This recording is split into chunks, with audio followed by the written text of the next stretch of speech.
Kidlat News Updates. Mga balita ngayon, retiradong Army Colonel patay sa pamamaril sa Cotabato. Impeachment complaint ng Akbayan pinalagan ni VP Sara.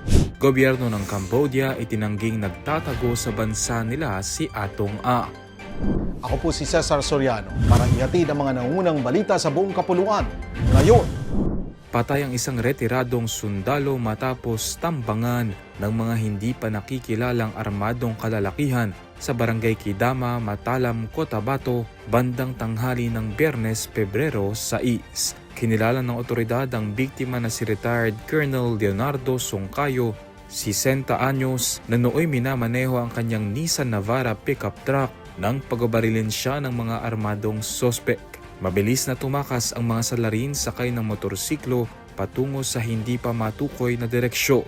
Nakarecover ang mga pulis ng mga basyo ng bala mula sa M16 rifle at kalibre 45 pistol sa pinangyarihan ng krimen. Si Songcayo ay residente ng Barangay Kidama at kasalukuyang Pangulo ng Cotabato Provincial Federation of Senior Citizens Association of the Philippines o FSCAP at ng Kidama Communal Irrigators Association o KCIA. Patuloy ang isinasagawang investigasyon ng pulisya. Iginiit ni Vice President Sara Duterte na walang sapat na ebidensya ang mga reklamong impeachment na inihain ng Akbayan laban sa kanya at kinwestiyon ang kredibilidad ng grupo.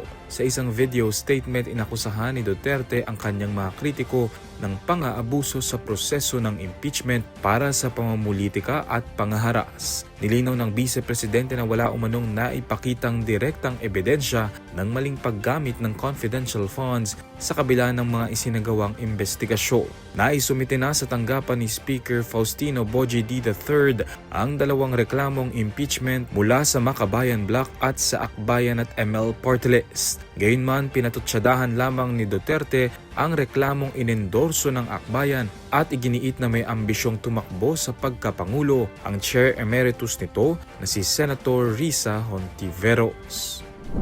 Itinanggi ng Ministry of Foreign Affairs and International Cooperation ng Cambodia na nagtatago sa kanilang bansa ang negosyanteng si Charlie Atong A na wanted sa Pilipinas kaugnay sa kaso ng mga nawawalang sabungero. Ayon sa Cambodian Ministry, walang record ang kanilang Immigration General Department ng pagpasok o paglabas ni Ang sa Cambodia. Nilinaw ng ahensya na ang pahayag ay upang pabulaanan ng mga ulat na umano'y nagtatago roon ng negosyante gaya sa pahayag ni Interior Secretary John Vic Remulla. Una na ring sinabi ng Bureau of Immigration ng Pilipinas na walang recent outbound record si A.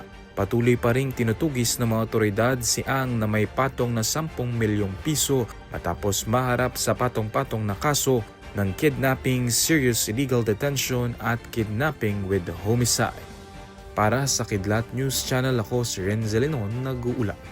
ako po si Cesar Soriano kasama nyo sa bawat pagbuto ng balita.